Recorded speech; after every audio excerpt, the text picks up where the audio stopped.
Praise the Lord. ஆண்டவரும் அருமை இரட்சகருமாகிய இயேசு கிறிஸ்து இனிய நாமத்தினாலே உங்களை யாவரையும் நாங்கள் வாழ்த்தி ஆசீர்வதிக்கிறோம். கர்த்தர் தாமே உங்களை ஆசீர்வதிப்பாராக. இன்றைய தேவ வார்த்தை யோபு 1ஆம் அதிகாரம் 11வது வசனம் 12வது வசனம் சொல்லுகிற பாருங்க.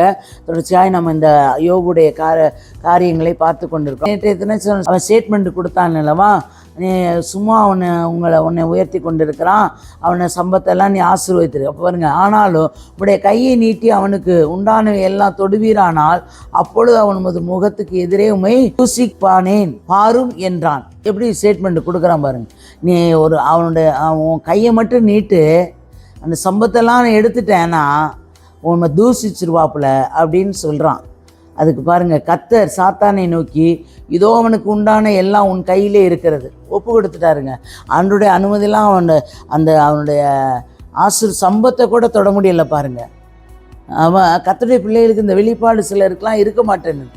இப்போ கர்த்தர் சாத்தானை நோக்கி இதோ அவனுக்கு உண்டானவை எல்லாம் உன் கையில் இருக்கிறது, அவன் மேல் மாத்திரம் உன் கையை நீட்டாதே என்றார். அல்லேலூயா. அப்பொழுது சாத்தான் கர்த்தருடைய சந்நிதியை விட்டு புறப்பட்டு போனான். அப்போ போயிட்டான். அல்லேலூயா. அப்போ புறப்பட்டு கர்த்தருடைய சந்ததியை விட்டு புறப்பட்டு போய் இங்கே பார்த்தீங்கன்னா எல்லாவற்றையும் ஆடுகள், இதற்கு முன்னாக பேசியிருக்கேன், ஆடுகள் மாடுகள் பிள்ளைகள் எல்லாவற்றையும் அவன் மாறி மாறி அவனுக்கு துக்கமான செய்தி தான் வந்து கொண்டே இருந்தது. ஆனால் அப்படிப்பட்ட சூழ்நிலையிலும் யோபு என்ன பண்ணலை? தன் தேவனை விட்டு பின்வாங்கலைங்க. அல்லேலூயா. அந்த உறுதி உங்களுக்குள்ளே இருக்கணும். இந்த வார்த்தையை கேட்டுக்கொண்டு இருக்கிற உங்களுக்குள்ளே இருக்கணும்.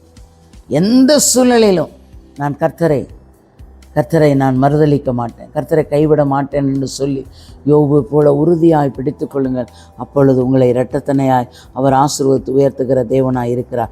தகப்பனே மை துதிக்கிறோம், சோத்திரம் கர்த்தாவே, சர்வ வல்லமையுள்ள தெய்வமே மை துதிக்கிறோம், சோத்திரம் நேற்றும் என்று மாறாத நல்ல தகப்பனே, பரிசுத்தமுள்ள கரத்தில் ஒரு விஷயங்களை தாழ்த்தி உங்களுடைய பொறுப்பு ஆற்றில் தருகிறோம்.